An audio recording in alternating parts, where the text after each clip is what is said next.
Сегодня мы рассмотрим вопрос всадника на коне белом, который, как известно, является олицетворением русского царя, которого все ждут, не дождутся. Кто же такой этот загадочный всадник? Окунемся немного в смыслы символики апокалипсиса. 4 всадника, что они вообще обозначают, что это за система? Прежде всего, конь. Нужно знать, что конь обозначает духовную силу. Духовную силу, одну из фундаментальных энергий мироздания, которая формирует исторические события определенного окраса, так скажем. Так вот, в апокалипсисе, там кажется в 6 главе, идет речь о 4 конях и 4 всадниках. Что это такое? Всадник обозначает человека, группу лиц, там какую-то, допустим, политическую силу или целый народ, который как бы сидит на определенном духовном потоке. Почему они всадники, 4 всадника? Потому что они действуют, как бы встраиваясь в данный духовный поток. Все наше мироздание соткано из духовных сил. Духовные силы – это энергия, это духовные потоки, потоки энергии, создающих нашу реальность. И эти фундаментальные энергии бытия, они несут определенное смысловое значение. Так вот, 4 всадника апокалипсиса, они обозначают наш земной мир, находящийся в постгреховной ситуации. Откуда они, собственно, взялись, эти 4 всадника? История началась еще в Эдеме, с того момента, как и произошло грехопадение. Дело в том, что данных 4 всадников вообще быть не должно. Господь устроил наш мир таким образом, как я уже говорил в предыдущих выпусках, в частности в тайне херувимов, что одна и та же херувимская структура сначала создает внешний мир, все, что есть в мироздании, небо и землю. Потом возникает человек, и херувимский поток, он через человеческое сердце устремляется к престолу Бога. И вот этот внутренний путь восхождения к Пресвятой Троице как раз и является евхаристическим столпом, то, что именуется звездой утренней, звездой восходящей, потому что данные энергии, они поднимаются к Богу, подобно тому, как вот солнышко восходит утром. Поэтому евхаристическая символика, она сравнивается с восходом, с зарей. И когда человек своим сердцем, он восходит к Богу, тогда и приходит вот это благодатное состояние, и жизнь, и наша внутренняя жизнь, она озаряется солнечным Христом, и человек, он начинает существовать, собственно, в состоянии богоподобия, в состоянии святости. Таким образом нас создал Господь, чтобы внутри себя, в нашем внутреннем мире, мы были подобно колокольне. Вот, собственно, и символика колокольни, она происходит именно из евхаристических значений.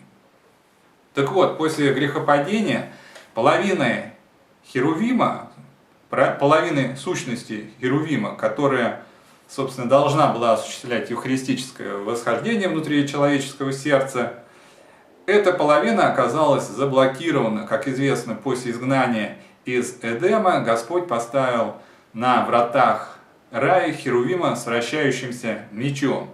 То есть люди оказались отсеченными от евхаристической восходящей энергии.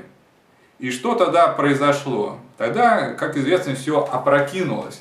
И вместо восхождения вот эти энергии бытия, которые собирались к престолу Бога, вот они опрокинулись, и все стало собираться совершенно в другом месте, у престола сатаны. И в результате этого опрокидывания, соответственно, и получилось 4 всадника. 4 всадника, они обозначают 4 этажа мироздания. Устройство мироздания, оно имеет 4 этажа. То есть самый верхний этаж – это благодать, потом ангельские силы, далее 3-й этаж следует – это земной мир, и 4-й этаж – это мир человека, это внутреннее пространство нашей души. Вот, всего 4 этажа.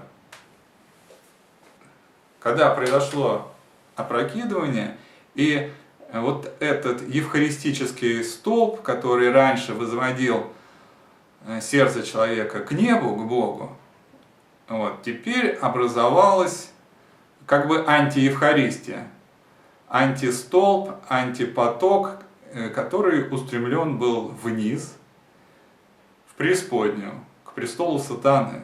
Соответственно, те 4 этажа, которые являются небесным царством, которое выстраивалось посредством евхаристического восхождения. Вот вместо небесного царства в душах, в человеческих душах стал создаваться ад. Ад строился в определенной системе по принципу распада. 4 всадника, они как раз и обозначают систему распада. Есть 4 этажа. В нормальной ситуации, по воле Бога, они должны насыщаться элементами небесного царства, вот. А в ненормальной, в противоестественной ситуации, они насыщаются элементами ада, элементами распада. А исходя из того принципа, из той херувимской тайны, что внешнее связано с внутренним, что одно перетекает в другое, то, создавая внутри человеческих душ адский мир, он в силу естественных причин отражается и на всей внешней нашей цивилизации. Чтобы понять смысл этой системы, состоящей из 4 этажей и 4 всадников, нужно держать в голове образ пирамиды. Вот представим пирамиду, состоящую из 4 этажей. Самый верхний этаж занимает всадник на коне белом. Его задача удерживать наш мир от распада. Вот почему в масонской символике у них усеченная пирамида. Потому что самый верх пирамиды должен занимать всадник на коне белом, то есть русский царь, который и удерживает наш мир от распада. Вот. Царь, он действует посредством благодатной силы. Царь, он видит эту силу, он посвящен в божественную премудрость царскую. И его функция, она достаточно простая. Он является проводником божественной силы и божественной воли. То есть он не выполняет какую-то свою волю, а просто как бы озвучивает волю Бога, говорит, что нужно делать, и это происходит.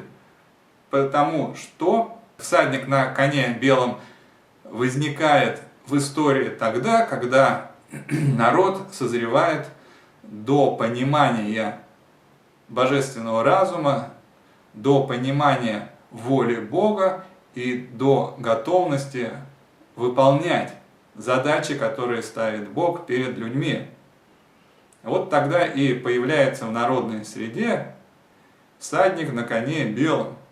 И тогда начинается рассвет святости. Так вот, если в системе человеческой цивилизации отсутствует верхний кусочек пирамиды, то вся система, она начинает распадаться. Новый мировой порядок, он как раз и строится по данному принципу. Когда нет удерживающего, когда нет в человеческой системе элемента, который посредством божественной благодати объединяет людей и восстанавливает евхаристическую связь с Богом, то вся социальная система, она распадается. Люди теряют духовное зрение и легко впадают в разные политические авантюры, которые устраивают темные силы. Поэтому вторым всадником является человек с мечом. Он разделяет людей на два противоборствующих лагеря, и начинается вражда, начинается война. То есть этот всадник забирает с земли мир.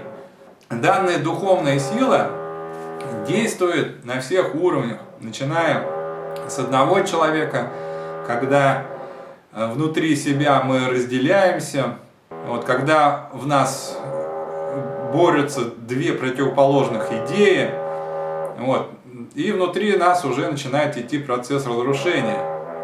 Вот, аналогично люди разделяются на два лагеря в семьях, в разных социальных группах и вплоть уже до политических партий, до противостояния народов, стран. Вот. Это все действует одна и та же сила. Один и тот же поток бытийной энергии, направленный вниз, направленный в ад, к престолу сатаны.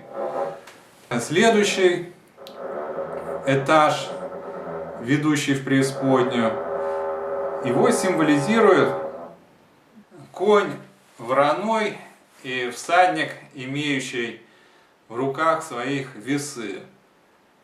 На данном уровне действует темная сила, конь вороной, темная сила, которая стоит за противоборствующими силами. Всегда, как известно, за двумя противоборствующими сторонами стоит третья невидимая, закулисная сила, которая и, собственно, организует на земле все военные конфликты, как это, допустим, происходит сейчас на Украине. Одним из символов данного уровня является масонский шашечный пол. То есть это политическая система, разделенная на белые и черные клетки. Это ситуация, когда общество уже разделено на два противоборствующих лагеря, и третья инфернальная сила, получающая от этого свою темную выгоду, она постоянно взвешивает, постоянно контролирует процесс разложения, и, соответственно, на данном третьем уровне происходит постоянная поддержка огня войны. Если возникает ситуация, когда одна из противоборствующих сторон близка к победе, как это было в Новороссии, как это было во время чеченского конфликта, то сразу же конфликт на время гасится, чтобы у стороны, которая терпит поражение, появилось время на перевооружение. И потом война запускается по новому кругу. И так ситуация может, по сути, развиваться бесконечно до состояния Армагеддона, до состояния полного тотального уничтожения всего и вся. И, собственно, в результате такой политики, в результате постоянного вмешивания в конфликт для его продления, происходит полное уничтожение жизни на Земле. И, соответственно, в результате ситуация опускается на 4-й этаж, это уже преисподняя, и там мы видим совсем уже нехорошего всадника, бледного, зовут его смерть, и ад следует за ним.